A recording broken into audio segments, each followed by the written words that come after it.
Hi, everybody.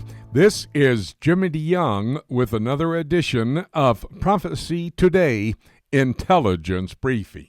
Today on PTIB, I will bring David James to my broadcast table for the purpose of having a conversation that will focus on statements from the Vatican and Pope Francis. The Pope says that atheists can go to heaven and same-sex marriage must be condoned by the Catholic Church. David and I will refute the Pope's declarations by using the Bible, God's absolute authority. We'll have that conversation in a moment right here on PTIB. Let me remind you that at my website, prophecytoday.com, it is a full-service website. On the home page, right in the center of that home page, we list the top 10 news stories happening somewhere in our world today, which may well be setting the stage for Bible prophecy to be fulfilled. As we believe and what our mission is, according to the banner over my website, we look at current events in light of biblical prophecy. Many other services available. Go to my website, prophecytoday.com, and be sure to bookmark it. We now bring to these microphones David James. David, we always receive several questions from our listeners, and this week, one of our listeners had a couple concerning the millennial kingdom. Give us the information about that email. Sure, Jimmy. One question was, will the millennial Jerusalem be on the new earth, or will it be a different Jerusalem? So during the kingdom, Jerusalem will be the same city as it is today, although I would say it has to be restored because of the tribulation judgments and the earthquake. And then it will be the world capital during the millennial kingdom. And there will be a Jerusalem on the new earth with another Jerusalem, the new Jerusalem descending from heaven, apparently being above the new earth. And since the present creation will be destroyed, we don't know if the Jerusalem on the new earth will be different or if somehow the Lord will preserve it, because things involving the millennial temple are said to be forever. Now, the second question may be a bit more controversial for some, but I think you and I are in agreement on this, as are a lot of dispensationalists, and that is, will there be animal sacrifices on the new earth? So let me first deal with the millennial sacrifices in the millennial kingdom. And in an Israel My Glory article about this topic, the author writes, people often ask if Jesus' sacrifice was the only efficacious once-for-all sacrifice to expiate sin, that's based on Hebrews 9:12, why should animal sacrifices, which could never take away sin, be offered in the millennial temple during the millennium? So he answers by saying that those sacrifices will be a memorial and will also remove ceremonial uncleanness and prevent human defilement of the millennial temple, because the Lord will dwell on earth in the midst of sinners. And then we don't have time to get into the details, but I would say based on passages in Isaiah, Ezekiel, Zechariah, and Revelation, and perhaps other places, it seems that those sacrifices will continue on in the new heaven and new earth in eternity future as well. Well, David, this week we've been following a couple of stories about the Roman Catholic Church.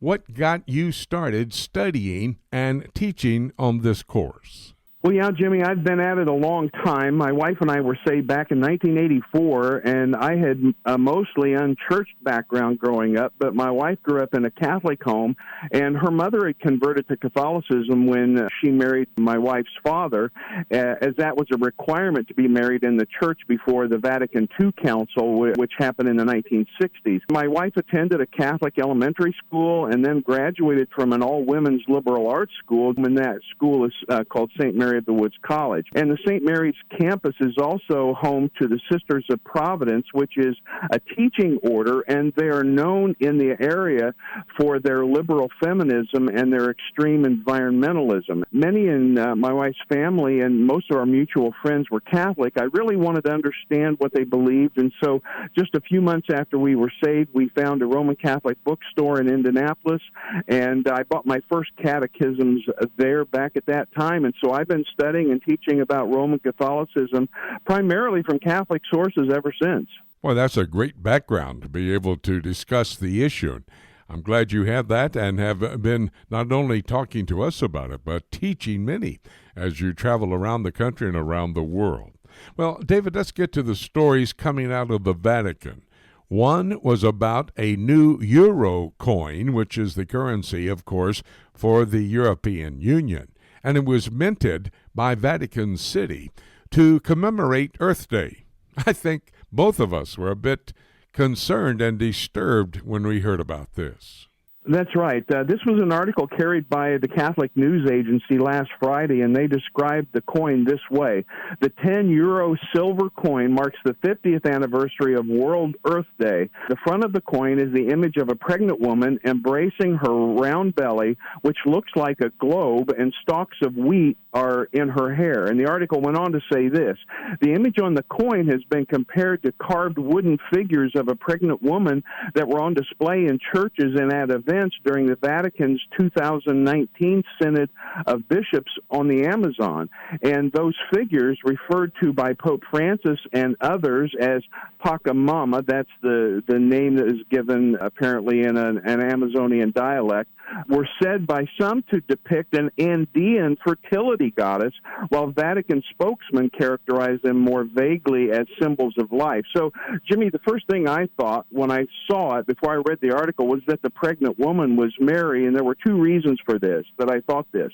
First, the Catholic Church holds that the woman in Revelation 12 is Mary, and on the coin, the stalks of wheat coming from her hair on this coin, they sort of give the feeling of stars over her head, as in Revelation 12. And the Catholic Church has a long history of bringing pagan imagery into the church. For example, the mother-son theme, which comes out of Near Eastern religions.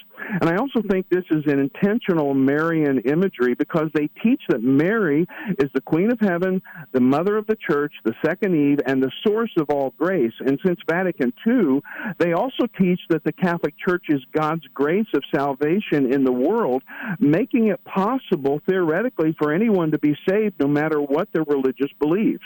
Well, and that last point that you just brought up helps us to understand another of the controversies that the Pope has been involved in over the years, and this one is about even atheists going to heaven. Did not the Catholic Church used to teach, David, that you had to be baptized into a Catholic church to be saved? You're right, Jimmy, but as I said, that really all changed with Vatican II in the 1960s. So the Vatican II was the last council of the Catholic Church, and it introduced a massive shift in the attitude of the Church toward other religions.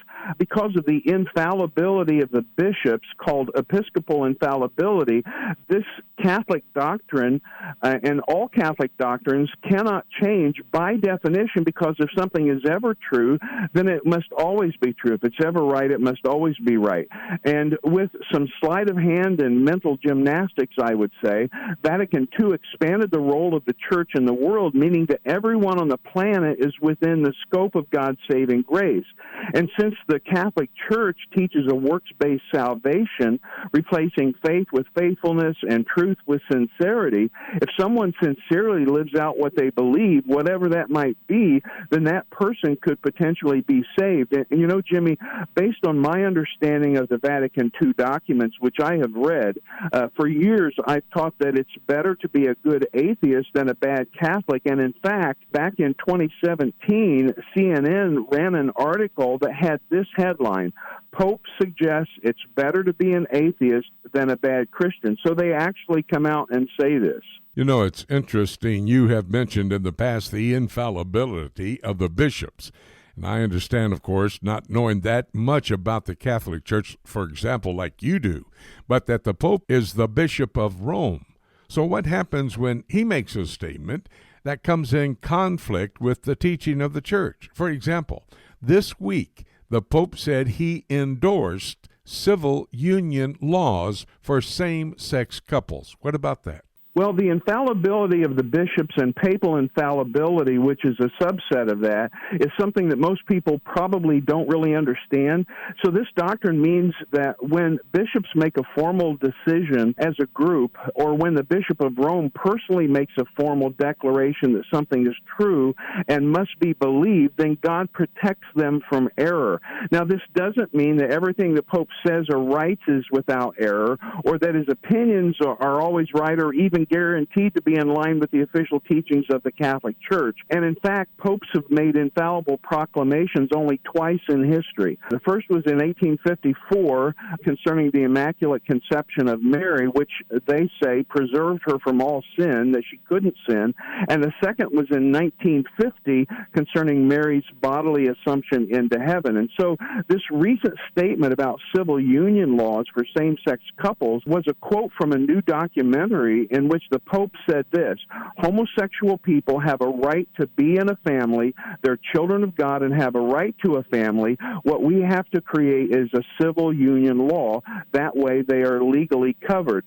But, Jimmy, not only is this against church teaching, he seems to contradict himself, because in 2010, when he was cardinal in Argentina, he said this: there are absolutely no grounds for considering homosexual unions to be in any way similar or even remotely analogous to God's plan for marriage and family. So I would say he's a very confused individual and confusing the church as well. Yes, he certainly is, and you ought to go back and listen to some of his statements there in the past in Argentina. Well, David, as we wrap it up for today, what are some of the things that we need to keep in mind if we're endeavoring to try to reach Catholics for Jesus Christ, or even to disciple some Catholics who have already been saved but are still in the church? Well, here's what I share with students as I wrap up the course that I teach wherever I may be teaching it around the world. So these sort of a list that I give to the students right there at the end of the course. So one, develop personal relationships, because people aren't projects. Another, don't assume all Catholics believe the same thing, because they don't, even though they're supposed to. Another is be knowledgeable and capitalize on areas of theological agreement, like the deity of Christ and his death and resurrection. Another would be define your terms, because they can have different meanings for Catholics. For example, the term grace. Encourage them to think through what they believe and compare that to the Bible. Ask leading questions and be humble enough to give them time to answer. Also, realize that at first they actually may become better Catholics because that's all they know. Also, you need to understand that conflicts may develop, and I've known some who've actually been disowned by their families who have left the Catholic Church. We also need to be kind and patient and don't give up, because evangelism and discipleship, they're not the same thing. So we need to focus on evangelism first and not get drawn into debates. And speaking of that, remember, you're not trying to win a debate. You hope to win the heart and mind and soul of that person that you're talking with, that you have a relationship with. David, those were great points as it relates to try to evangelize a Catholic and then help them to grow in the Lord and ultimately come out of that church that is going to be a part of the One World False Church, Revelation chapter 17. And by the way, those same points would be applicable for others that we're trying to lead to the Lord as well. Great statements, David. Great research. Thank you for your insight on this subject. And I'll give you a week to prepare, because we'll have another issue to discuss next week, my good friend. Great. I'll look forward to it, Jimmy. Thanks so much. Very important conversation with David James today. You know, this report from David is for the purpose of informing all Catholics and non-Catholics of the recent statements from Pope Francis at the Vatican. The Pope's statements contradict the Bible, God's Word. The two declarations, atheists can go to heaven and same-sex marriage must be condoned by the Catholic Church, are refuted in the Bible. John chapter 14, verse 6 deals with the way to get to heaven, and Romans 1 talks about same-sex marriage. God's Word is the absolute authority, not the Catholic Church. And that is my prophetic perspective on the news today. I'm Jimmy DeYoung. Thank you so very much for joining us on this edition of Prophecy Today Intelligence Briefing. Be sure to come back again next time when we will continue to look at current events in light of biblical prophecy.